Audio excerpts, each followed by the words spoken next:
Gavin. Louie. You've been a dirty birdie. I've been a dirty birdie. You have been a dirty birdie. Have I been a dirty birdie? You've been gone for so long. I have been gone. I was out of the country, and by that I mean I was in Texas, but I was also in Canada. Two great countries. Two great countries on their own. Oh my God. Love that. Secessionism is alive and well in Austin, Texas. I pray every day. Pray every day to go home to the homeland. I'm kidding. I don't. I really don't. Next year in the homeland. Right. Yes. Next time. Yeah. I'm glad, though, that we had a lot of time for this episode. Yes. I literally almost just said what this episode is, but I think we have some old business real quick before we do have old business. Yes, but it's super old at this point, so I know. Apologies. It's like your age. Oh, boom, zing. Nailed it. I will leave your apartment right now. Get out. If you remember, our last episode, which was ages ago. Yes, a billion years ago. Right, was the super successful buddy cop film. Actually, it was people seemed to like it, so I was in the minority. As I am in real life. You're a minority. Yes. Being a white male of a certain age, very much so. Oh my God, it must be so hard for you. It's really difficult. So one day I couldn't get my shoes shined. Oh, it was crazy. I've actually never had my shoes shined. So someday in the homeland. But yes, yeah, so Buddy Cop films was the last subject of our previous episode. Right. And we had our poll up, which was kind of like a mishmash because there's so many. But what do we have on the poll? We had Lethal Weapon, right? Hot Fuzz, Tango and Cash, and other. And we told people to let us know, and only one person let us know. Right. And I think it was like a movie that we didn't talk about, right? Yeah, it was Keith Walker. Hopefully I'm saying that right. It's Kaeth. And they wrote in to say, I kept waiting for you to mention John McTiernan's send-up of the genre Last Action Hero, which is funny because I was all set to talk about Last Action Hero, and then we had so much to talk about that I completely forgot about it. What won? So Hot Fuzz won 55% of the votes. Lethal Weapon and Tango and Cash tied for second with 18% of the votes each, and then other was 9%. So you guys really love Hot Fuzz, and I'm with you. I'm not surprised at all because I realized after the episode and like just kind of being online, the genre is so kind of like it's kind of like worn out. You know, like it's Wonder Years over, and Hot Fuzz really was like a throwback and able it captured all the fun of it, and it was like new and modern and like that's one of the things I loved about Hot Fuzz is that it's like a really brilliant distillation. It's like a really it's gonna sound crazy. It's like a really fine whiskey, right? Like it's like just a well barrel aged it's like remember all the good things about buddy cop movies, but none of the garbage like masculine grossness. Exactly. I will say a friend of the show, is it Clutter and Kindle? I think. Yes. She tweeted. I guess she watched a Tango and Cash. Yes. Bless her heart. and which was my pick, it was my favorite. And she said, no one mentioned how much, like, beefcake action, is in this movie. And I was like, listen, I let everyone down I thought you were, like, very explicit about the beefcake action. I mean, I just need to know better because that movie, like, truly is just like, man boobs everywhere. Do you need to be alone now? I'm touching myself. I'm just we record this in person. Right. Stop that. But yeah, a good takeaway from that though is, and the reason why I said that I like that we had so much time for this new episode, we don't have to see as many movies as I think we do. Yeah. I saw far too many movies for buddy cop genre, and I think my brain just got spread too thin to really focus in on what matters. Hot Kurt Russell and hot Sylvester Stallone, shirts off, wet all the time.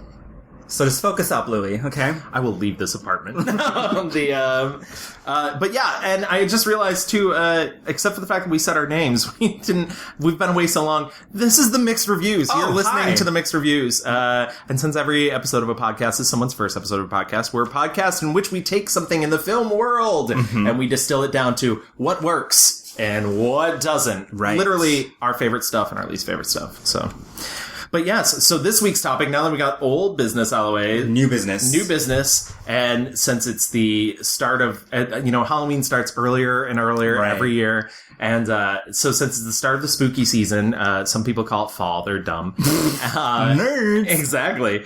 We're doing Stephen King. Yes. So Stephen King movie adaptations. This is actually the fun thing about this podcast is we can kind of pick and choose what we want to do. And we've not done adaptations before. Right. So before we move into our rewind, I want to give you a heads up. I'm probably not going to give you, I'm going to give you a little biographical information about Stephen King, but the interesting thing about doing adaptations is he hasn't written that many screenplays of his own. Right. So he is responsible for the source material. His name is on most of these movies, except for Lawnmower Man. Blah. And, but they're not necessarily successful or failures based on Stephen King. Right. I think it might be, and it'll be interesting to see, some of his work is better than others. Like, absolutely. His novels, and I haven't read a lot of his novels, but I'm like, oh, this premise is garbage, or oh, this premise is really cool. And so it'll be interesting to see how that translates into film in our picks. Yeah, I read a lot of his novels when I was like younger and pimply faced, so like a week ago. But when I was like 13, and the funny thing is, I remember my dad being like such a non-Stephen King fan. I remember I bought him The Dark Half at one point. He was like, ugh, whatever, but he read it because he was a good guy. I read so many of them when I was like 13, 14, 15, and recently went and saw it and realized how much I don't remember of any of it. Like, I went and saw it with you, right? But also some of my other friends who like made it their mission to reread the novel before. Oh my god! And they were like, yeah, exactly, and they were just like pumping out facts, and I was like, I don't remember. I was like, yeah, no, I was the opposite. When you said you were like, we should do Stephen King, I was like, should we? Is that what we should do? Oh, you're like a horror master. Like everybody likes being scared, Louie, even if they don't know it. Absolutely not. I was like, I don't do roller coasters. I don't do roller coasters because the brain is literally hitting the back of the bed. Right. And that's not true. I do roller coasters all the time. I just we saw it, and you saw how I reacted. I did. And it was pure joy. It was, you were laughing the entire fucking time. Yeah. And I'm a monster. Screaming my fucking face off. Like, I was underneath my seat, essentially. There was a point when I looked left to which you were sitting on my left, and it literally was like you were gone. It was horrifying. The things I do for this podcast, Gavin, okay? But, so let's move into our rewind and find out a little bit more about Stephen King. King was born on September 21st, 1947, making him 69. All right.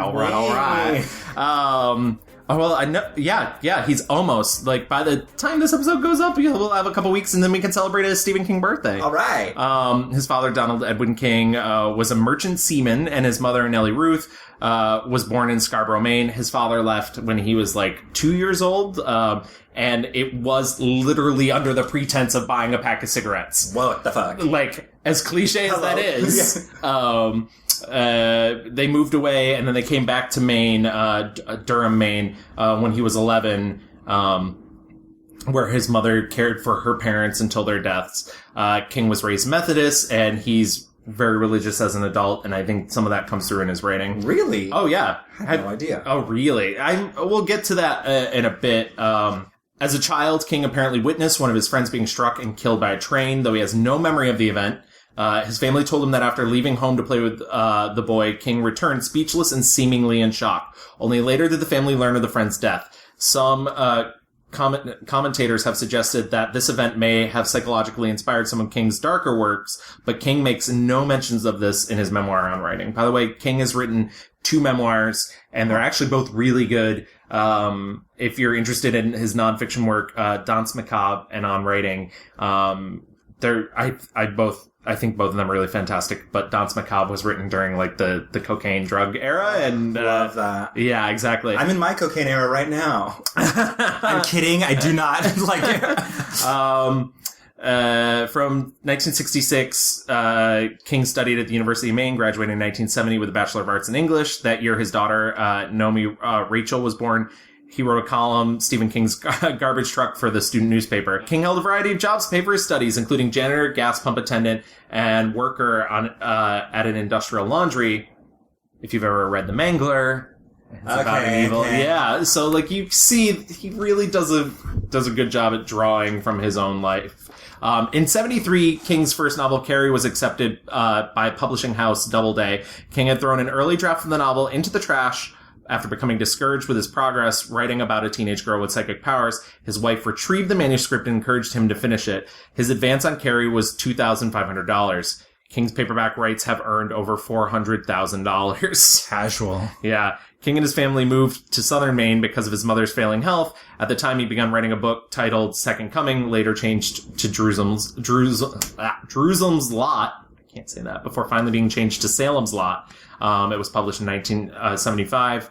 And he said the story seems sort of down home for me. I have a special cold spot in my heart for it. Cold spot? Yeah, he said that in 1987.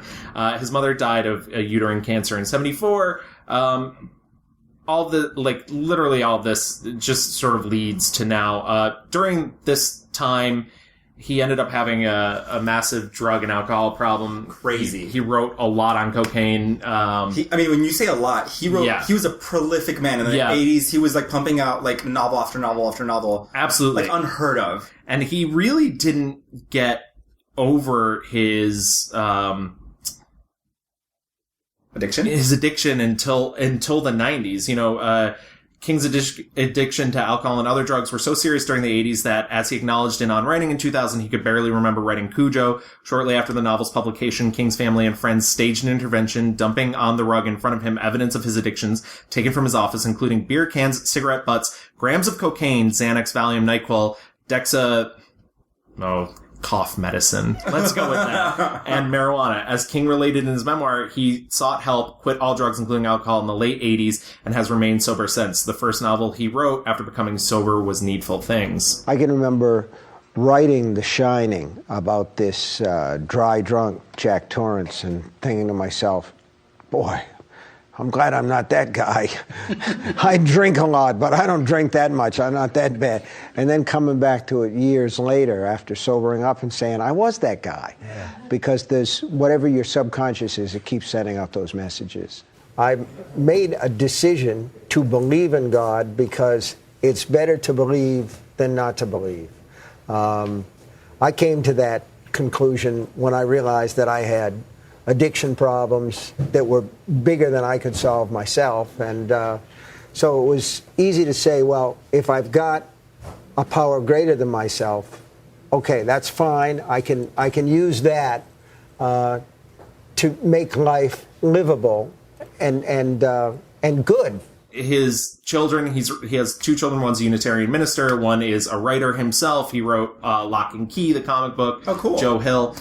He also writes novels on his own. A lot of people love his novels. And the other big main event in Stephen King's life before we move into adapting his work is on June 19th, 1999, at about 4:30 p.m. King was walking on the shoulder of Main State Route 5 in Lovell, Maine, when Brian Edward Smith, who was distracted by an unrestrained dog moving in the back of his car, struck King with his car, and it caused King to land in a depression on the ground about 14 feet from the pavement. King got really, really lucky. I had an accident. I got hit by a van. I got messed up. My wife was afraid somebody would buy the van and put it on eBay and sell pieces of it or something. This is the van that almost killed Steve King. Yeah. So we bought it and we cubed it. There's this story, I'm never going to live it down, that I busted it up with a hammer or something. I didn't. I wasn't. But as to how I feel, I feel really good. In 2002, King announced that he would stop writing, apparently motivated in part by his frustration with his injuries, which had made sitting uncomfortable and reduced his stamina. He has since resumed writing, obviously, but states on his website, I'm writing, but I'm writing at a much slower pace than previously. And I think that if I come up with something really, really good, I would be perfectly willing to publish it because it still feels like the final act of the creative process, publishing it so people can read it and you get feedback and people can talk about it with each other and with you, the writer. But the force of my invention has slowed down a lot over the years, and that's as it should be. Huh. Good for him. He is very political. He's actually really fun to follow online on Twitter. He really hates the president, and love that. Good on him. And 100% with you, King for president. Yeah, you go, King. I also wanted to pull out real quick before we move into our picks. Show them the book. Yeah, show them the book. It's so funny. It's audio only podcast, but I'm literally holding it up to the microphone. One of my favorite sort of texts on horror is this book called The Monster Show by David J. Scull. I've since heard that like some of his stuff is maybe not as academic as it should be, but I'll give him a pass for the moment. In The Monster Show, he has an entire chapter devoted to Stephen King. I don't think he thinks much of Stephen King, but I do think some of the things he says are interesting. Just wanted to read a quick clip of this. Horror writer and filmmaker Clive Barker, citing the estimated 90 million copies of King's book in print, commented, "There are apparently 2 books in every American household. One of them is the Bible, and the other one is probably by Stephen King." King's emergence as a household brand name coincided with large-scale economic shifts in the 70s and 80s. Not surprisingly, the accompanying human dislocation provided a fertile medium for images of dread. He also does some more biographical stuff on King. And he says, as with many superstars, King maintains a great deal of control over the packaging and marketing of his name. When the sheer numbers loom as large as they do in the case of Stephen King, some of this control can have amusing consequences. According to sources close to the subject, King vetoed a $22.95 price tag proposed by Viking for his novel The Dark Half, concerned that his fans deserved a break. He asked that price to be reduced to $21.95. The publisher gulped. The initial print run was 1 million copies. At Stephen King's whim, $1 million in publisher and bookseller revenues had just been wiped out. There was, in all likelihood, more than high-handedness to King's decision. He recalled in a 1985 Publishers Weekly essay that followed the paperback sale of Carrie, "All of a sudden, I could afford to buy hardcovers, something that had previously been a luxury. Not having to wait for paperback," King implied, was an important point of cultural validation. "I used to look into the windows of bookstores with idle curiosity of, let us say, a construction worker looking at the necklaces on display at the windows at Tiffany's." See, he's not very nice to Stephen King, but these are quotes from Stephen King. Beyond pricing, King also avoids alienating his readers by eschewing any hit of, quote, literary style. His prose often has the rhythm and cadence of transcribed speech, a near total informality of dictation. In an interview with Fangoria magazine, King commented that, quote, a lot of his fan mail, though not the majority of it, consisted of these, quote, sort of labored, almost scrawled things in pencils from people who obviously don't read much or write much. This sounds like I've got a swelled head, but that's really what they are. I can read this book. I know the words in this book.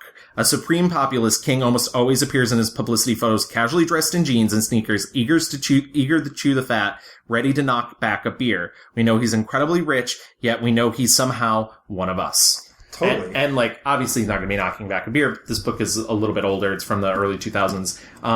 I've always loved that quote, and I've always sort of misquoted it about Stephen King talking about his fans in the way of him sort of stating that, like, you know, he doesn't write in a flowery way. He writes in a way that's incredibly accessible. I've said that to some people. Some people find that really insulting. I think that's one of the keys to his success. He's the most prolific author of the 20th century. He's sold, so many books.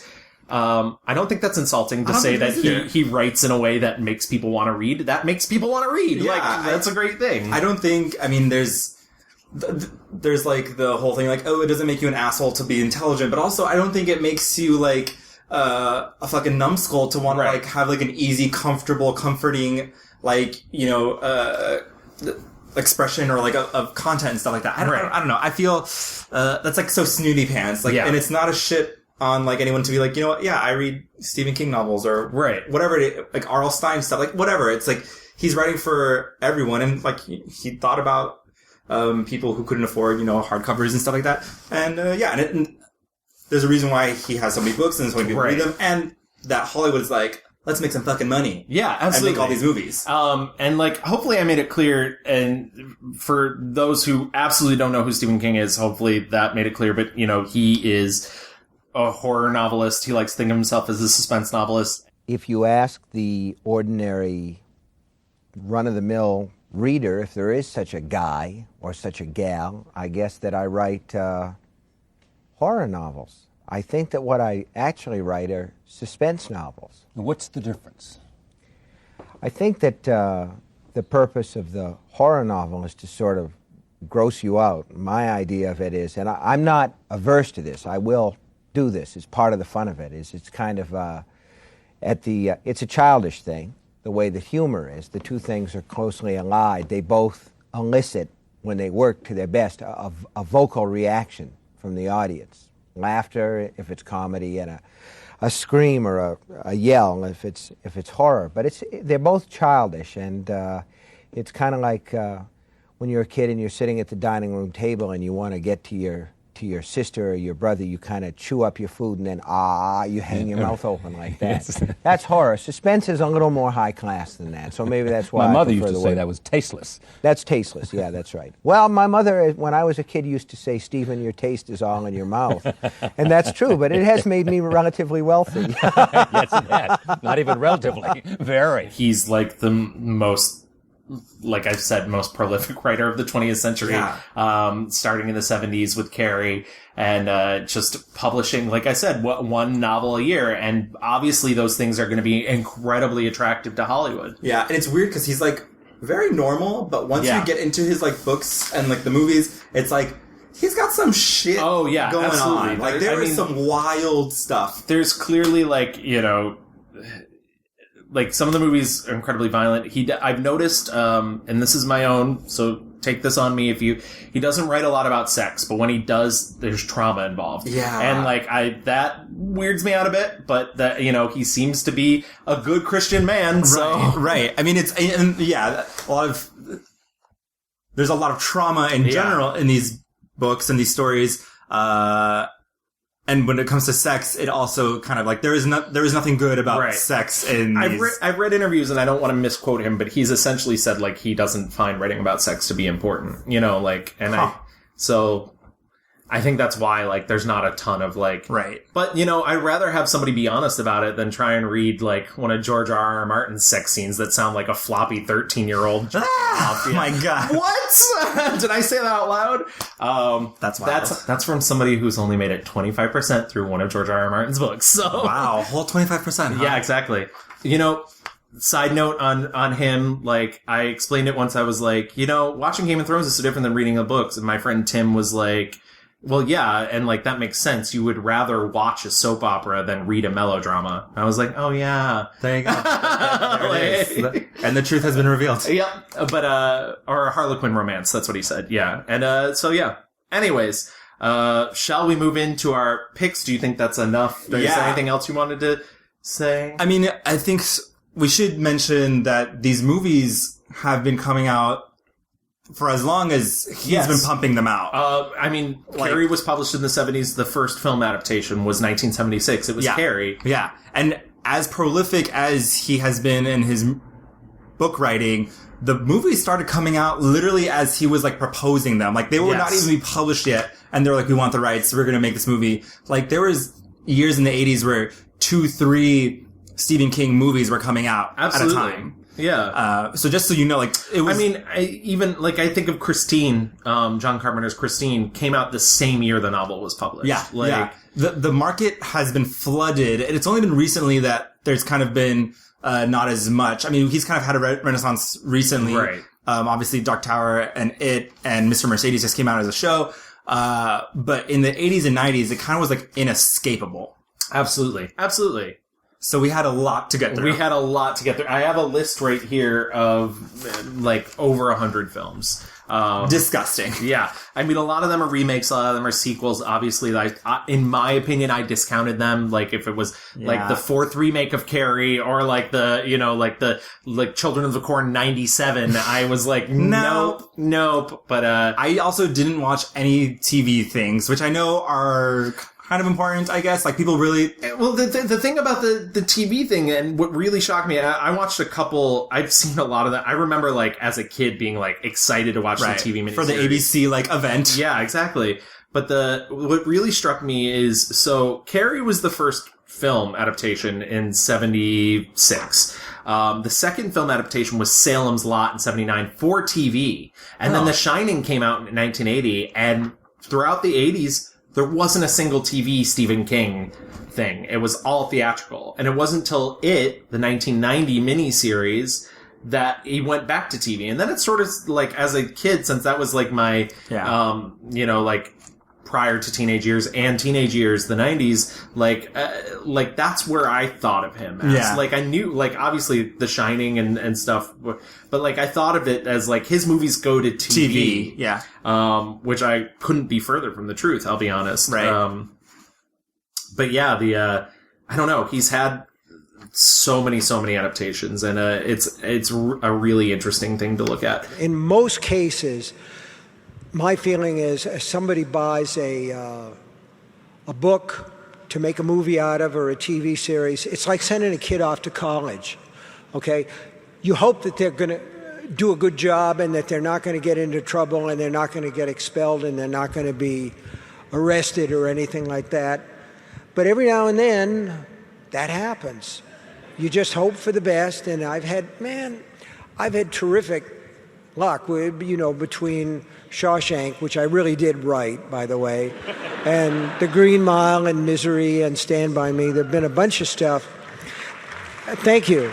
But remember, I didn't write those movies. I just wrote the source, although I think a lot of times the movies are better. This is just my personal opinion.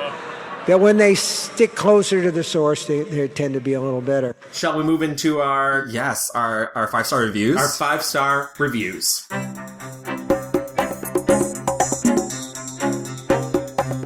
So this episode was, or this task, I guess, was a little bit challenging for me, just because I was like, okay, I know going in, I'm not gonna like enjoy a lot of this. Like, this is not my wheelhouse. Right. But again, I had been wanting to see I'd never seen The Shining before. Finally saw that. Had never seen, like, I'd seen Carrie, I'd seen Shawshank because my dad is my dad and he was a man. So done. But I landed on, as my favorite, adaptation is Misery. Really? Yeah. That's amazing. I had never seen it, but like it's been part of like the culture, right? Right. And so Misery came out in 1987, or that was when the book was published. Yes. And the movie came out in 1990. It was directed by Rob Reiner, who had previously worked on Stand By Me, which is based off the short story The Body. Right. Which is about kids finding a dead body at a train track. Right. Stephen King has no memory. Right. And Stand By Me is great. I had also never seen that, and I finally saw it, and I was like, oh my god, amazing. Misery, I don't know, Kathy Bates is just... She's amazing. Amazing. Yeah. This movie... James Caan is really great in it too, and I'll be the first to say, like, James Caan's like a great actor, but there's times I've seen him in movies where I'm like, well, we can even go back to fucking Charlize Theron when he was in the movie The Yards with her, and anytime he's on screen, I was just like, I don't care. You're like, enough. Yeah. So for those of you who haven't seen Misery, it is about Paul Sheldon, who's a writer, and he is famous for writing this series of books about a woman named Misery Chastain. He's in a brutal car accident after he finishes writing the final entry into this series where he kills off Misery because he wants to go back into like mainstream writing and away from romance. But he gets into this car accident and he's saved by Annie Wilkes, played by Kathy Bates. And she is his #1 fan. And she finds out who he is and she's just freaking out, and she has a pig also named Misery. And she is nursing him back to health. Turns out she's a fucking psychopath. She is able to read his manuscript for, the final book, and she flips her shit when she finds out that he has killed Misery. She reads his new book that's gonna be like something that is not Misery related, and she demands that he burns it. She like really just fucking like, she basically drugs him, hobbles him. The hobbling scene it's so funny because the hobbling scene is not as graphic as people have a tendency to remember it, and I think that's what's really brilliant about the hobbling, like being one of the most famous scenes to come out of the movie, is like the thing that sort of terrifies you, or terrifies I think most people, is usually the thing you don't see. And I know some people will disagree with that, and they use Cat People as an example, which is this great Val Lewton movie. ignore them. The thing that you don't see is always more terrifying than the thing that you do see. Yeah, they show, so essentially he has been like sneaking out of the room to try and, escape, and she realizes that he's been sneaking out, and so she takes a sledgehammer to his legs. Right, she puts a piece of wood between his ankles and then just goes for it and hobbles him, and it's like they show one ankle being broken in, and they don't show the other, but Kathy Bates' performance is just like so fucking textured and wild. I wanted to there's a quote from the movie that I thought was really amazing, and this is towards the end so essentially she tells him, you need to rewrite and bring misery back. Yeah. And so she buys him a typewriter and gets him the right paper, and so he's working away while his like fucking legs are broken, and no one can find him. There's a great sheriff and his wife. They are hilarious. This movie literally vacillates between like horrifying, this funny sheriff character. I think that's like Rob Reiner's influence, but also, I'll let you finish. And then there's also like a funny romantic comedy bit when, James Caan's character convinces her to have like a romantic dinner because he's getting close to finishing, and it's literally hilarious because she's like excited to be on this date with her like idol, her hero, and he's like playing into her. He's like, oh, I get some candles, and meanwhile he's trying to drug her, and she's just so excited she like drops the wine. It's amazing. But towards the end she realizes that he's finishing the book, and he's going to leave her, and you don't know what that means, if she's going to kill him, she's going to kill herself. But she said she's very depressed, and she says, you'll never know the fear of losing someone like you if you're someone like me. When you first came here, I only loved the writer part of Paul Sheldon. But now I know I love the rest of him too.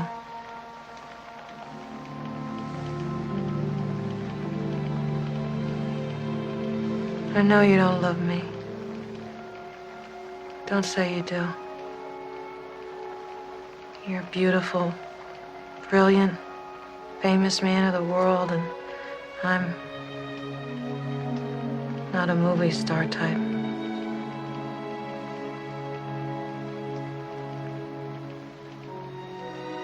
You'll never know the fear of losing someone like you if you're someone like me. And that truly just like, they're worlds apart. She is a country bumpkin, unclassy lady, and she kind of, there's a lot of moments in the movie where she tries to say like fancy designer names and like completely gets the pronunciation wrong, and he just kind of like smiles and nods and is like, okay, yeah, like, and this whole idea of someone like you versus someone like me. The movie's great. There were a million people that were cast before they landed on James Caan, and I just want to run through this real quick. I didn't know this. You didn't know this? Yeah. Okay, so they originally had given the part of Paul to William Hurt, Kevin Kline, Michael Douglas, Harrison Ford, Dustin Hoffman, Robert De Niro, Al Pacino, Richard Dreyfuss, Gene Hackman, and Robert Redford. Oh my god. They all said no. Wow. Yeah. And James Caan finally was like, I guess, sure. And he's great in it, I did want to throw out there, since this is about adaptations, the script was written by William Goldman, who's most famous for The Princess Bride, wrote the novel and then the script based off it. And what's interesting is he sort of had a long career with Stephen King as well, too, because he also wrote Hearts and Atlantis, which is based off of the short story Low Men. I can't remember the full name of the short story, but it ties in The Dark Tower. Sorry, I had to remove all those references from the movie. And he also wrote, I think he directed, too, Dreamcatcher. Yeah, which was like a huge disaster for him, and he said really hurt his career, and has not adapted a Stephen King novel since. So I'm curious as to what he was able to bring to Misery. Yeah. Because like Misery and Hearts and Atlantis is slightly supernatural, but not very much. What he's able to bring to Stephen King's like non-supernatural stories. Right. I mean, this movie, I did a little research, and so Stephen King wrote this in reaction to, he wrote this big sci-fi epic called The Eyes of the Dragon, which was largely rejected by his fans. I've read Eyes of the Dragon, actually, and it's not a sci-fi, it's like a medieval fantasy, like... Nerds. Yes, so So you were like, yes, please. Yeah. Yeah, and so he wrote this, and I just love the idea of the success and being shackled by your success and like this one thing that people expect of you. In this movie, spoiler alert, at the very end, he ends up killing Annie Wilkes with the typewriter. Like, right. And I think, in Hello symbolism, like, it's just like he's taking this thing is what's hurting him. His success and this misery. He wants to break out of this thing that he's boxed himself into. And this one fan is like literally going to kill him. Right. And in the end, he takes the typewriter and kills her. And it's just wild. Also, he says of the story, take the psychotic nurse in Misery, which I wrote when I was, having such a tough time with dope. I know what I was writing about. There was never any question Annie was my drug problem, and it was my number one fan. God, she would never leave. And so Annie literally, he's writing about his addiction. Right. And is being ever present. A lot of his movies, it's like, oh, here's like a dog or a car and it's spooky or whatever. Right. And it's like, right, like in Murder. It's a clown, like Murder.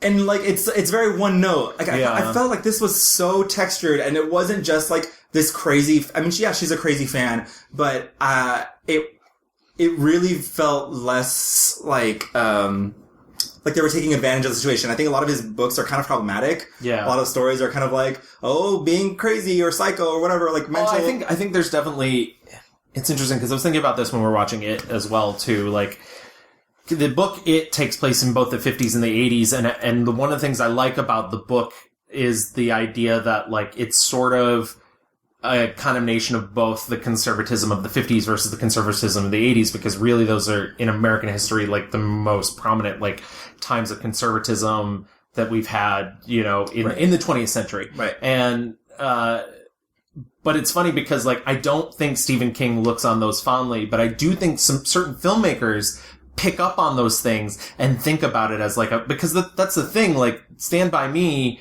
is like, while eschewing all the political stuff, is really fond about like the sort of right. like 50s sort of. It's like sentimental. Yeah, exactly. And so I think a lot of the time, like, I do find a lot of his books problematic, but I think part of it is he's trying to sort of highlight the like, right. I don't want to give him more credit but I think when he writes, he's writing in a more like tongue-in-cheek sort of tone about like, this is not the right way to think about this. And for some reason, I think that activates in people's brains like, oh, this is the way it was. Right. Like, because I think not to take away from Misery, but talking about it, I think part of the problem with the new version of it was like the like problematic stuff didn't necessarily make much sense with the moving it up to the 80s, or it just felt like overblown. I don't know. Yeah. Anyways, we'll talk about this later. Yeah. The reason why Misery stood out to me, it just wasn't like one evil thing is happening, right. And like, and we have to fix the thing, and like, we need to like figure out what's going on. This was like a true human connection and the cat and mouse of it all. But yeah, I love this movie. Rob Reiner is so great. And I think the only reason why Stephen King allowed this movie to happen was because Rob Reiner had done such a good job on Stand By Me. Because I think by this time, Stephen King was kind of like over people doing his movies and not doing them well. Yeah. So he was, I think... Well, I mean, when there's such a proliferation of them, there's of course going to be... Yeah. And literally this was 1990. Yeah. So like, it just took 10 years for him to be like, oh fuck, people are taking my movies and... Right. Well, especially if it's something so personal as that. Oh, too. Totally. Yeah. So what about you, Gavin? What did you like? So I think we would be lying, or at least I would be lying, if I didn't say the best Stephen King movie was The Shining. I think that's hands down like one of the best adaptations. I know Stephen King himself doesn't like it. It strays too far from the book. He doesn't like it at all. No, and like the fact that he prefers like the ABC miniseries from '97 is wild to me. I have a real problem with The Shining, and Stanley Kubrick knew that I had a problem with The Shining. I had a discussion with him beforehand. He said, "Stephen, Stanley Kubrick here. Don't you agree that all stories of ghosts are fundamentally optimistic?" I said, "What do you mean?" And he said, "Well, if there are ghosts, it means we survive death, and that's fundamentally an optimistic view, isn't it?" And I said, "Well, Mr. Kubrick, what about hell?" And there was a long pause on the telephone line, and then he said in a very stiff and very different voice, "I don't believe in hell." And I thought to myself, well, that's fine. But some of us do, and some of us believe that ghosts may survive, and that may be hell. And that was sort of where I was coming from with The Shining. But in the novel, The Shining, Jack Torrance is a difficult character, but he's fundamentally a sympathetic character. And I always visualized him as a piece of metal that's bent first one way and the other by these malignant spirits who basically want his son because his son is a psychically powerful person. So I saw these all as warm characters that were being threatened by forces from without, from ghosts, from real supernatural creatures. And the film is extremely cold.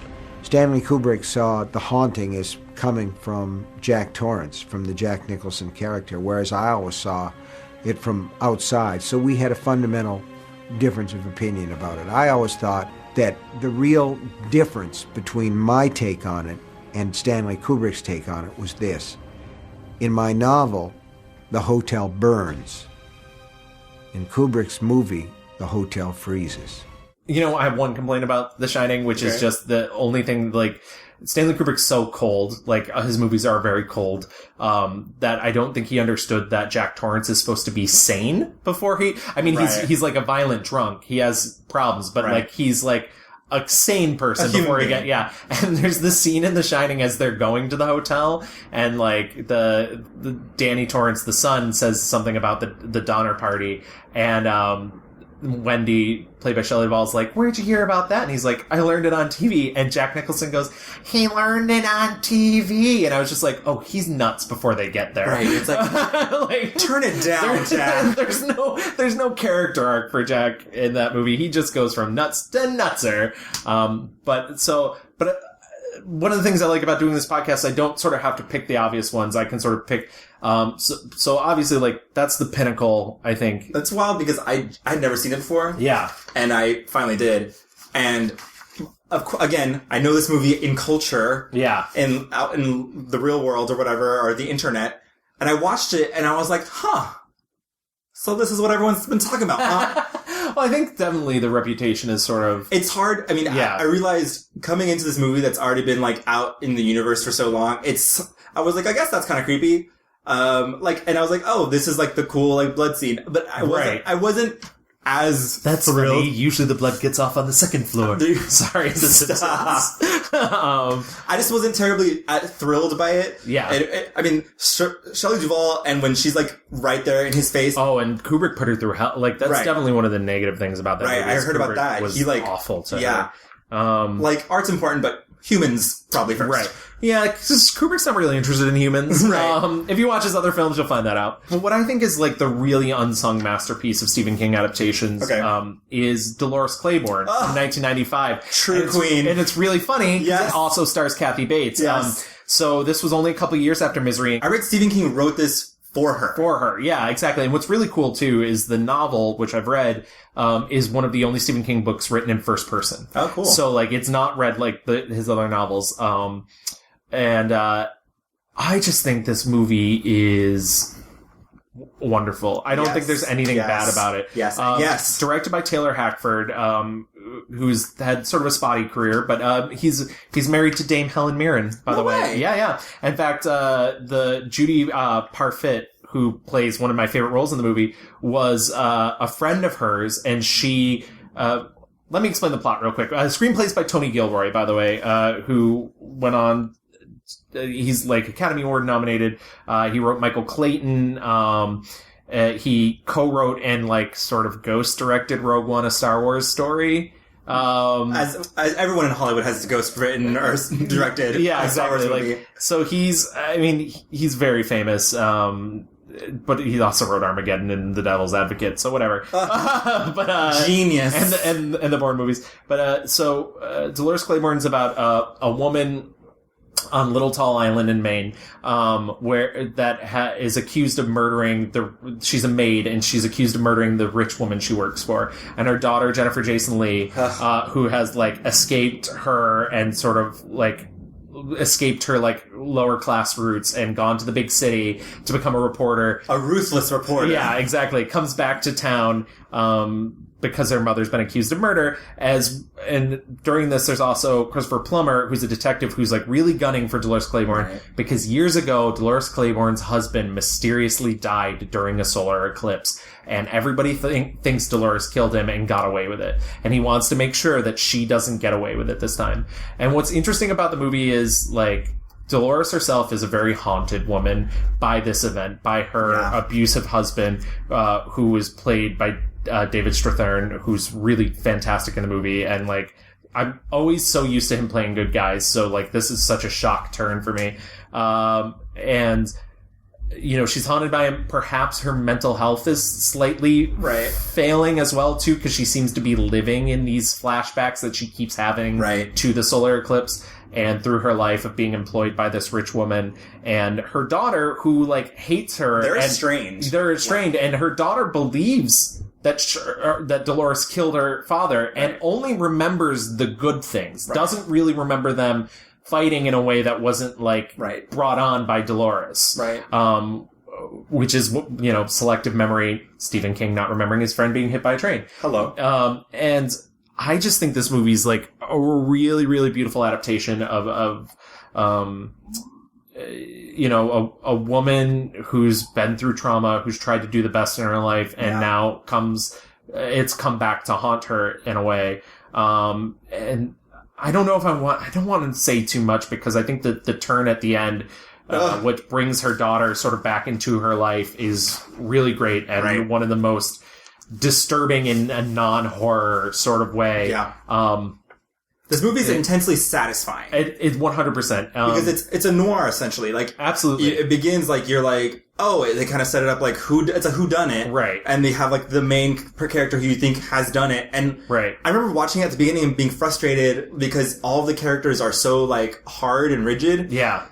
But it slowly unravels, and with each thread that comes off... And what's interesting is you're actually given an idea that apparently life on Little Tall Island, which is not a real place, but does occur in it occurs in Gerald's Game, it occurs in Storm of the Century, seems hard. It doesn't seem easy. It's like a fishing town. It's like, you know...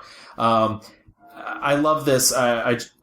There's been many interpretations of the film. Dolores Claiborne has been cited as a self-conscious feminist film. The film has also been read as an example of maternal melodrama that features an idealized mother figure who sacrifices the need of her own for others. In the book Screening Genders, it is noted that one scholar considered Dolores Claiborne and Stage Door from 1937 to be the only truly feminist films made in Hollywood, that they don't cop out at the end. I love that. And I remember finishing the movie and I was like, holy shit. Yeah. It's not...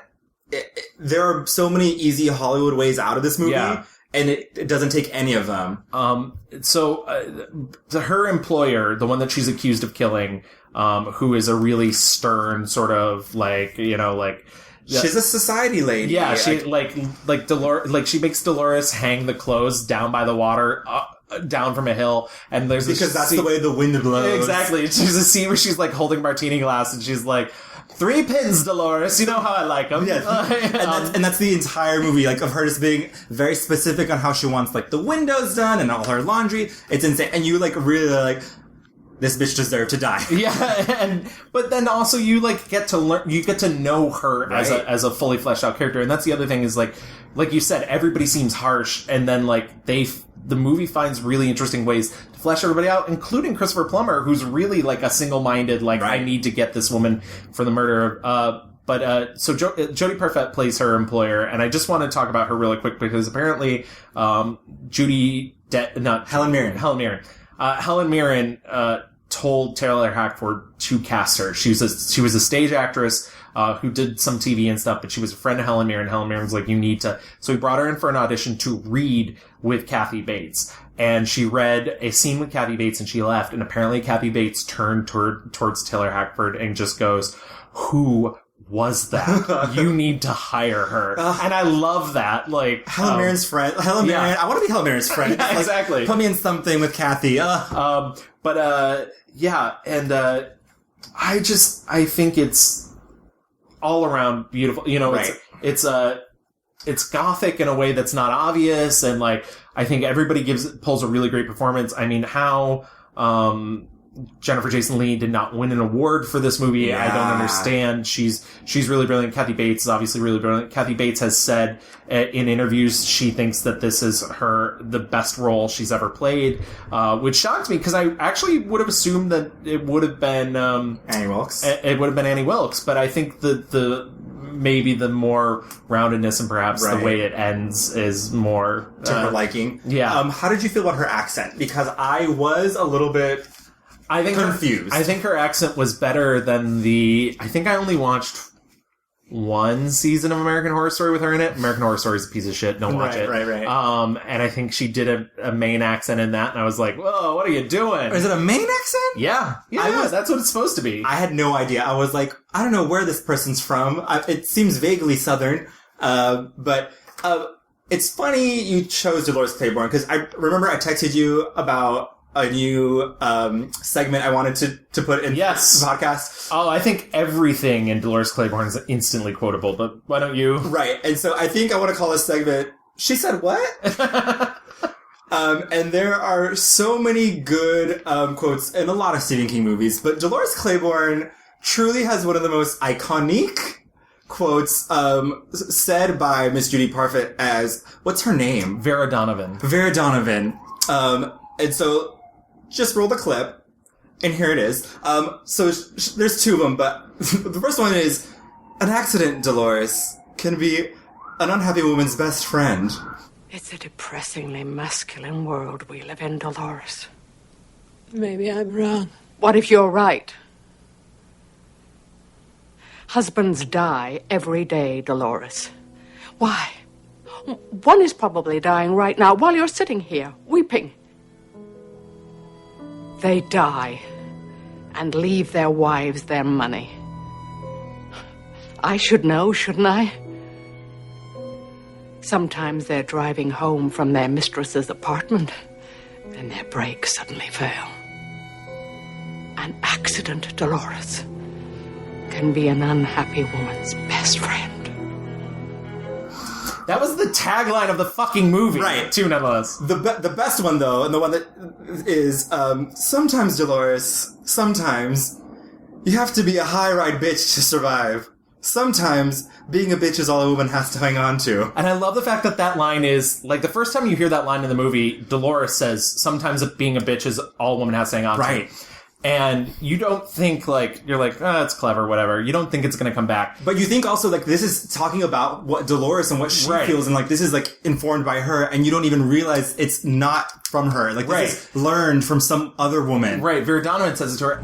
Sometimes, Dolores. Sometimes you have to be a high-riding bitch to survive. Sometimes being a bitch is all a woman has to hang on to. And then, towards the end of the movie, Jennifer Jason Leigh says it. And it's just like one of those things, yeah. It's amazing. I'm sorry, Mother.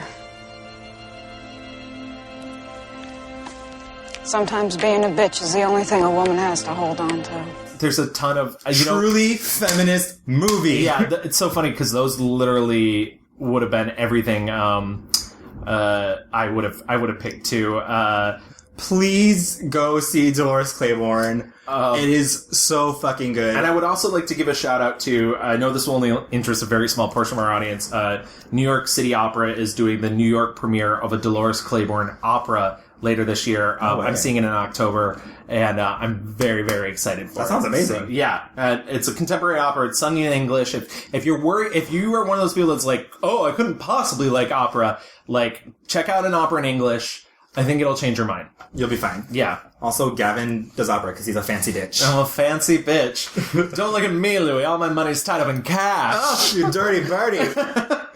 I want my China pig. I'm sorry. I think it's also funny that I guess we talked about The Shining, but there are grosser movies. Yeah. Of Stephen King's and more supernatural. I think the Brian De Palma Carrie, the first film, I still think it's really brilliant. I think it really understands. I think it's so weird to say because like the latest remake of Carrie was directed by a woman, and like I still don't think she quite tapped into it. Like I think for some reason Brian De Palma version really understands what that story is about. Though I will admit, like, there is a certain, like, masculine turn to it because, like, it treats menstruation like it's this, like, weird, horrific thing. But I am a big fan. I'm actually weirdly a big fan of the 1983 movie version of Cujo, which actually takes out all the supernatural elements from the book. I like John Carpenter's version of Christine, even though it's not that great from 84. I like Christine also. Yeah. I thought it was funny. And also, not only is it funny, like, I think the effects in Christine are really amazing. Incredible. For pre-CGI. Yeah. Like, the part where the car is putting itself back together, it's Insane. just like, yeah. I think there's a bunch, I mean, obviously, Shawshank Redemption, I think Shawshank Redemption's great, though it's on every 5 minutes on TNT. Right. I don't actually like the Green Mile. I know a lot of people do. So long. Of the spookier things, I really enjoyed Pet Sematary. Yeah, I like Pet Sematary, which was terrifying. I hate that kid, but that's fine because he gets his comeuppance. So and I liked. I mean, for as terrified as it was at the new it was good. Yeah, I thought the new it was good. I actually like the '90s miniseries. It's cheesy as all hell, but like Tim Curry's really giving it, and I like as he always does. And I like the fact that Bill Skarsgård did something different with Pennywise than Tim Curry did. So. Right. I want you to go first for your 1-star review. Oh, is it time for our 1-star reviews? For every good turn, there's like 3 bad turns. 10,000%. And there's so many of them that I feel like you go with The Night Flyers real bad, which I just recently rewatched for some reason. I had seen it before too, and I knew it. There was a TV movie that Lifetime did a Stephen King adaptation. Lifetime? Yeah. Ladies were just like lining up for exactly. horror. Well, it's a rape revenge film. It's 2014's Big Driver and stars Maria Bello and Ann Dowd. And it's I called really Big Driver? Yeah. And I really like both of them, but like Maria Bello deserves better. Yeah. For as much as I like horror movies, rape revenge is like my least favorite turn in the genre. And like watching Big Driver, I did it last weekend or 2 weekends ago, and that was literally the time where I was like, I can stop watching Stephen King movies for now. I'm good. That one's really bad. But I did want to. I think one of the worst ones is from 1993, and it is a TV miniseries. And I know we normally try and stick to theatrical releases, but he's so prolific. It's The Tommyknockers, which is a 4-hour miniseries from, as I mentioned, 93. It's so bad. It's essentially like a town in Maine. Shocking. Wow. Where like an artifact starts being dug up and it starts to like possess the town and sort of like make them dig it up. But it also causes like all these other supernatural things. Like this kid wants to be a magician and he makes his little brother disappear. And like, this woman has a husband who's cheating on her and the TV tells her to kill him. And so she does. But what if there's some other explanation for the lipstick? What if indeed? I mean, what if he got it throwing that hussy down in a giant pile of circulars? What then? I have to do something about it. Yeah, you are. There's this woman who can like read everybody's thoughts, and then on top of it all, there's Jimmy Smits, who plays an alcoholic who's also a writer. And let me tell you, if you are not a writer or a teacher in a Stephen King movie or a child, that's it. Like those are the professions you have. Right. He's a writer who's an alcoholic, and it's like destroying his marriage until his wife becomes psychic. But he also happened to have an accident when he was a kid and had a metal plate put in his head. So none of the alien people can read his brain. It's really bad. Stephen King has referred to the novel as one of his worst novels. He said he wrote it at the height of his drinking problem, his drinking and alcohol problem, and called it a quote awful book, I want to say. And it's just a mess through and through. I mean, it's literally, for those of you who are like deep science fiction fans, there's a bunch of these that came out in like the 1950s and later Quatermass movies. And there's a movie called Quatermass in the Pit. And it's 100% just a remake of Quatermass in the Pit. It's an alien thing that starts possessing people, and like it's like pod people, invasion of the body snatchers, that sort of thing. It's Dreamcatcher. Yeah, exactly. And like, it has one of the most unsatisfying endings. Like, I guess in the book it's even worse, but essentially Jimmy Smits, like, finds a way into the thing they've dug up. It's an alien spaceship. The aliens they've been like sleeping, and they're using people to power their ship.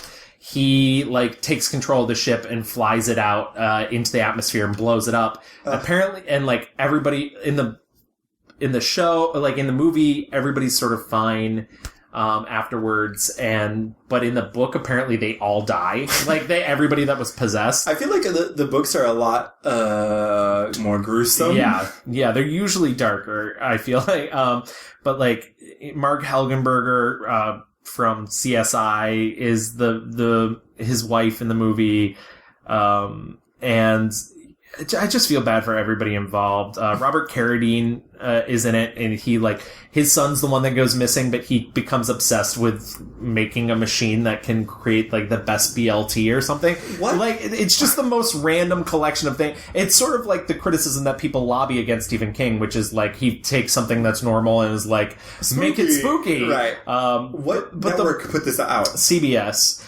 And the one that kills me the most, because like I don't hate her, I just feel bad for her, especially because of her sort of life. But Tracy Lords is in it.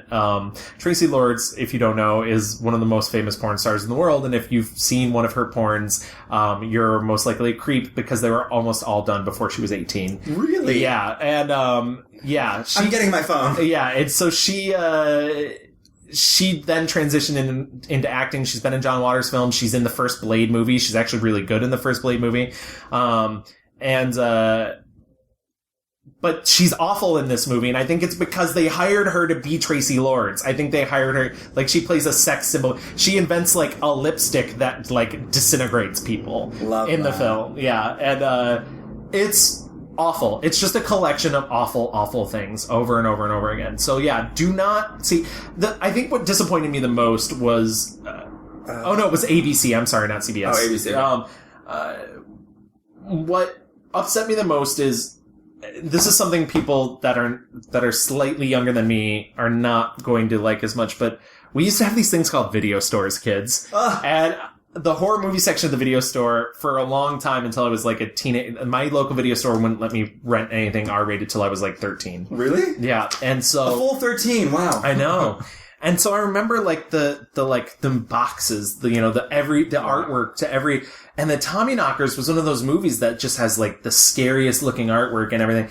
And I always meant to see it, and I was like. So when we did this, that was one of the things I was like really excited. I was like that and Salem's Lot, which by the way, Salem's Lot is genius. I should have mentioned that before, and so I watched Tommyknockers and I was so crushed. So you just watched Tommyknockers? Yeah, I was so crushed at how bad it was, because I have all these specific memories of lusting to watch Tommyknockers as a child. Yeah, just looking at it at the store, and the adaptations by Lawrence D. Cohen, and literally there's not enough information about him to fill a Wikipedia page. There's no link on Wikipedia.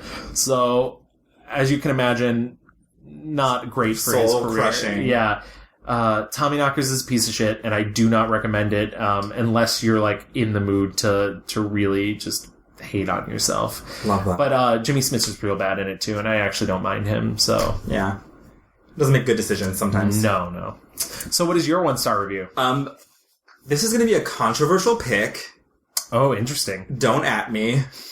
At him, everybody. There are plenty of bad movies. Yes. But most of these bad movies I thought were kind of like fun also. Like, Maximum Overdrive is garbage. Yeah. But I was like, this is silly. I believe he actually wrote the screenplay to that he wrote and directed it. Oh, that's right. It's one of the ones he directed. And also, like, the AC/DC was fun. Like, all the music was by AC/DC. Yeah. And I was like, that's kind of fun. Can you imagine him directing a movie, though, at the height of his cocaine problem? Like, no. He's like, machines, craziness, weird. Sleepwalkers is really bad, but also kind of fun. And that's an original screenplay. Like, there's very few of them that are original. It's like that, Storm of the Century, Rose Red. But I like Sleepwalkers as well. I think it's trash, but like it's funny. Like the cats are gonna kill them. I love it. My least favorite movie that I watched was actually Cujo. Really? Yeah. I mean, I understand. I don't. And here's the thing. It has two things in movies that I hate. Kid actors yelling. Yes. And there's a lot of it. Yeah. Like literally when he's in the car with the mom and he's screaming his fucking face off.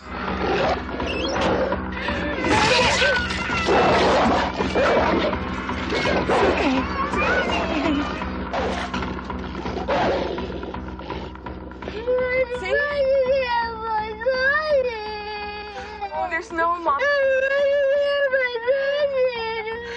You ain't no baby. It's not a monster, it's just a doggy. A third of that movie takes place in the car. Right. Like, that's tough to pull off. And I think that's why I like it, is I'm very impressed that they... I mean, I read about the actress, and she was like... Wallace Stone. She was exhausted afterwards. She was hospitalized. Yeah. But literally, all I could think of was like, my mom would be like, shut the fuck up. Like, quick smack to the face. I also love that, by the way. So Cujo's a movie in which a dog gets rabies and like starts murdering. And in the books, it's possibly more supernatural. It actually connects into like Pet Sematary. Right. And it's funny. And the Dead Zone. And the Dead Zone, yeah. And it's funny because, the Dead Zone, by the way. Fucking go watch the Dead Zone. Possibly the second best adaptation outside of The Shining. But it's funny, Dolores Claiborne also, the novel has like one supernatural element and it connects into Gerald's game. But that poor dog. Yeah. I did some research. They used 5 to 13, like, depending on who you ask, 5 to 13 dogs were used. Oh my god. I know nothing about behind the scenes, so. It's wild. This is directed by Louis Teague. Originally, Peter Mendek was directing it. He left 2 days into production. I don't know what the fuck happened there, but he left. King apparently loves this adaptation. He is obsessed with this movie, even though he doesn't remember writing this novel at all. Right, exactly. So there was either 5 to 13 dogs that were used, and each of the dogs had a specific skill. There was one dog that would bark on command. There was another dog who could like run a specific path. There was one dog that they trained to lunge at an actor if the actor had would lunge also. So and I think the dog trainer had even asked, can we use a different breed of dog, because St. Bernards are famously not trainable. Oh, really? And also, St. Bernards are such friendly monsters. Right. They had to wire tape their tails down because they were wagging their tails all through the filming. Aww. They said for the dogs, the filming was a big game, and that they were enjoying themselves just playing around too much. And they were during filming, they're like, the dog looks too happy while he's attacking this person. They had synthetic dogs made. There were men in dog costumes. I was horrified watching this movie, seeing the dog run into that fucking car over and over again. I was like, what is happening? Apparently, they had mechanical dogs, and so no dogs were harmed in the making of this film. But still, I was like, gross. They made sugar and egg white stuff for the foam, right? Yeah. And I just there's shit all over this dog's face. There was also a St. Bernard suit that they had made to put on a golden retriever. Or a Labrador, just in case, because labs are such easy to train. Apparently, they didn't end up using that. Oh my god! I hope some intern or PA has that in their closet. Right. But they had the lab for backup. Apparently, also one of the stunt ladies for what's her name? Dee Wallace Stone. Yeah, she did a bunch of the stunts where the dogs were attacking them, and they filmed it, and it was fine. She lunged forward again, though, because she was so excited that they got the take, that the dog lunged forward again also, and bit off her fucking nose. Oh my god! And apparently this woman, though, is a pro. They put her nose back on, but she... Just casual. She's a pro. Just stick it back on. She, burned off her... Apparently, I went too deep. She burned off her eyebrows during the filming of Jaws, apparently. Oh, those will grow back. Yeah, she's a pro. I got no joy, or, there was no fun in this movie for me. I was like... And I think, in the novel, or Stephen King has said, this was a good dog. Right. He was a good boy. And no one should take from this movie how dogs are scary. And it was how rabies affects the dog and blah, blah, blah. And apparently the novel has a lot more towards the ending. This movie, I felt also, in the story... The woman, the wife character, she cheats on her husband. He finds out. And it felt a lot like she was just being fucking punished for her cheating ways. I was like... I forgot about that, so yeah. And she, at the very end, he files a missing person report because he can't find his wife. They end up... And they finally find her, but only after, She, gets inside the house, right? She finally gets out of the car. Right. They kill Cujo. Yeah. And the kid, the only reason why she does is because the kid is dehydrating and about to die. Yeah. I remember that. I remember that being, like, traumatic. Yeah, he is on the verge of dying. In the novel, apparently, he dies. Oh, yes. Yeah, I did know that. And that's how, like, the husband and wife, get back together and, like, reunite over this loss. In the movie, he survives, and the husband character forgives all. And I was like, oh, the husband came back and, like, saves the day and everything's fine, and barf. I just want to throw this out there, and I was going to mention this more up front, but I wanted you to get through everything.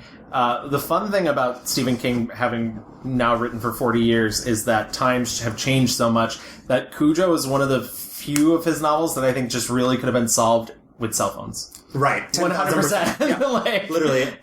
There's a fucking dog here. Yeah, exactly. Animal Control. Come get me. He's got rabies. I'm sure you've done this before. Right. So that's really funny. I know it's probably like a really well-made movie or whatever, but like I think it is. But yeah, no, I mean, I completely understand. Like, it's a very like, I don't know. It's nothing I obviously didn't even rush to rewatch it or anything. This movie has kid actors and good boys turned into bad boys. And I also am not a huge fan of kid actors, so I understand.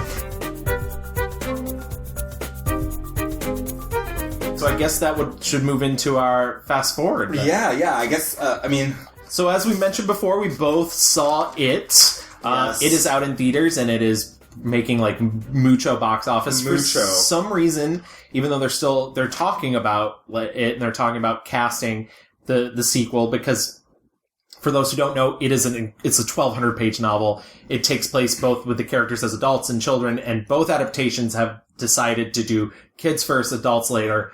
And so the film that's out right now, it's a 2.5-hour version of half of the book. Right.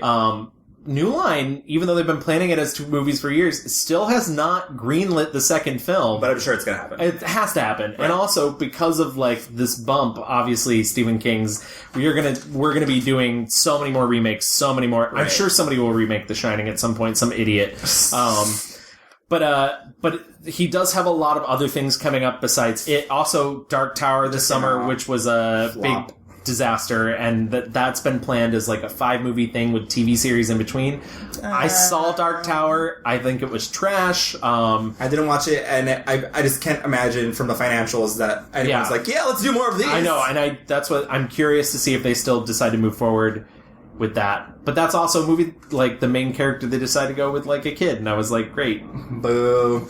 And so he also has Mr. Mercedes out right now. Yes, which is on the Audience Network? It's AT&T. Owned by AT&T. Channel. There's something called Castle Rock. Castle Rock is his new thing that he signed up with Hulu. So, last year he had a mini-series based on his novel 11/22/63, which I think is actually a really good novel that he's written. The ending's a little weak. But Hulu did like a mini-series adaptation starring James Franco, not being annoying. Oh, that's right. The whole, like, future past, whatever. Yeah, the Kennedy assassination thing. And it's worth checking out because of this, because it did really well for Hulu. Hulu's assigned him to a TV show called Castle Rock, which is essentially going to knit together a whole bunch of his short stories into a sort of not an anthology, but like I guess like a drama that takes place in Castle Rock, Maine, having to deal with a lot of different characters from a lot of novels, so probably Needful Things takes place in Castle Rock. Oh my god. So like I think a lot of those characters will be involved. I think Sissy Spacek's involved actually, which is cool because this is the first time she's done a Stephen King thing since Carrie, but then, so there's that. There, as you mentioned, Dark Tower. The Stand?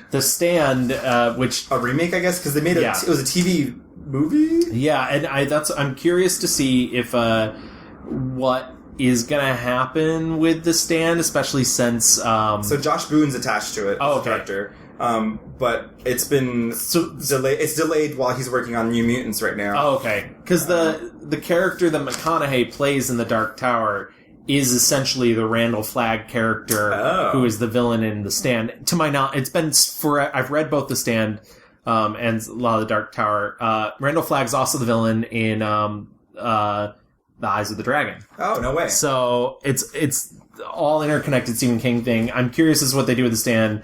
I'm reading right now. It says, Josh Boone, it's been delayed once again while director Josh Boone completes work on New Mutants and the standalone King property revival. Fans may be disheartened by how The Stand remains the most difficult King novel to adapt, but Boone is clearly a devotee. You know, I'll be honest, there's problems with the miniseries, but, and as much as I think he's kind of a douche now, Gary Sinise, as the lead character in The Stand, is the most inspired casting. And I, like, even though he's, like, 30 years older than he was, that's an exaggeration, but, like, I would still cast him as the main character to this day. There's something called Gerald's Game? So Gerald's Game, and I'm very excited about this. Gerald's Game is coming to Netflix next month, actually. This is the one I've been looking forward to. It stars I just read the synopsis. I am wet. It has been known as one of his like unadaptable novels for years and years and years. It's a film that's starring Carla Giacchino and Bruce. What is his name? Bruce Greenwood. Bruce Greenwood. The novel is about a man and a woman whose marriage is not going that well. They decide to go on vacation to like a secluded area. He handcuffs her to the bed to do like some wild sex. I bet you think your husband will be back any minute. Try to go for him. There's no one for miles. Gerald? I'm sorry, baby. You don't get to know my name. I don't like this. I'm serious. Stop. I like that. Stop it! Are you playing? Is this really what it takes these days? God, how did we go so wrong? We were happy once, weren't we? Gerald? What? What's happening? Oh. Gerald! And then he has a heart attack, and like she freaks out while he's having a heart attack and like knocks him to the floor, and he dies. Womp womp. And so she's left there alone with her thoughts while she's like trapped, handcuffed to this bed, trying to get out. There's no neighbors around. The water is out of the way, and it's just really great. But what's interesting is you begin because she panics when she's handcuffed anyways. This ties back to something that occurred in her childhood. Remember how we were talking about sexual misdeeds in terms of Stephen King during the eclipse on Little Tall Island. Oh, shit. So in the novel Dolores Claiborne, which I'm sure this will be skipped for Gerald's Game because there's been years since in the novel Dolores Claiborne, during the eclipse, Dolores has a vision of the main character from Gerald's Game in distress, and she doesn't understand why, and that connects the two. Oh, wow. And so I'm really excited for Gerald's Game. I was so happy when we were doing Stephen King because I was like, even if we don't make it before it comes out, we'll make it before Gerald's Game comes out. And I'm really I hope nothing but the best for this movie. There are so many things. Like we already mentioned like a million things. Yeah. There's a Miss TV show coming out. Oh, it's already out. I think its first season already wrapped. Yeah, it's on Spike TV. I don't understand why you'd make a Miss TV series because I think the movie's really brilliant. Stephen King will publish until he dies. Right. And I know, like we said in 2002, he said he wasn't going to write any books anymore. That's completely false. Right. And people will just keep making him, no matter how dated, no matter how, there was an adaptation of Cell that came out last year, which was an absolute piece of garbage. And the book, when it came out, was literally Stephen King being like, you know what, spooky cell phones. So, And then John Cusack was like, yeah. Yeah, exactly. 20 years later. So what do you think it is about, the Stephen King adaptation that sort of... I think it's just easy to get to. I mean, the Hollywood pitch is everything, right? Yeah. And so if it's this car is possessed and killing things, that's an easy sell. And so when it comes down to here is a story about a dog who gets bit by, it's digestible. And, and for the masses, that's everything. That's why people bought his most successful things, like The Shining, Carrie. These are about specific things. Yeah, it's easy to understand, Right. telekinetic girl having a bad time. Right. Haunted hotel with a psychic kid that wants a psychic kid. Right. Misery. All those movies are about very specific things that it's not too hard to get through or figure out, you know? And they're spooky as shit, you know? Yeah. I think, I still stand by the fact that I think everybody likes being scared. Whether they admit it or still stand by me. The one thing that I think is really interesting about Stephen King's work is, I mentioned before he's religious.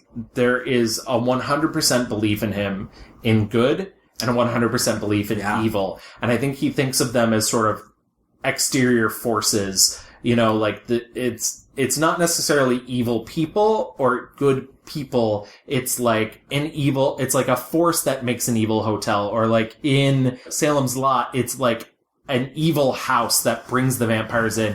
You know, there's like an evil force and a good force. And I think that sort of ties back to his religion. I'd be curious to see. Yeah. I mean, I think the reason why I reacted so crazily to it was because it mind fucked me, and I was like, there is evil out there. That's all I could think of was like, there's evil in this world, and it manifests not just as a spooky clown, but it manifests as the dad who like is taking advantage of his daughter, right? And the dad who like is shooting like the ground to his son, and it manifests as the bully who's like literally cutting kids open. Like, I was like, there is evil everywhere, right? And that's a lot of what he like writes about, like in the evil, maybe not necessarily the inherent evil, even though I will say there are certainly like in some characters where it's like, this is an evil character and just literally wants chaos and anarchy, like the president character in The Dead Zone. Yeah, like I fucking love The Dead Zone. That was our discussion on Stephen King. If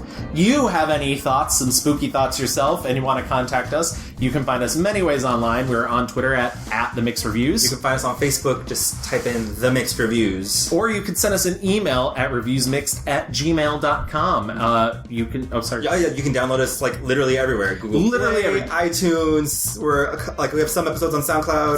SoundCloud, Stitcher Radio. Right. Like, we are available, guys. We're available at your beck and call. I'm very available. Hit us up on the apps. We're on the apps.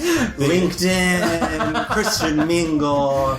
Contact us any way that you want. Find us online, guys. And we're going to go away and discuss what we're going to do in 2 weeks. All right, see you guys. Bye. I don't wanna be buried in a pet cemetery.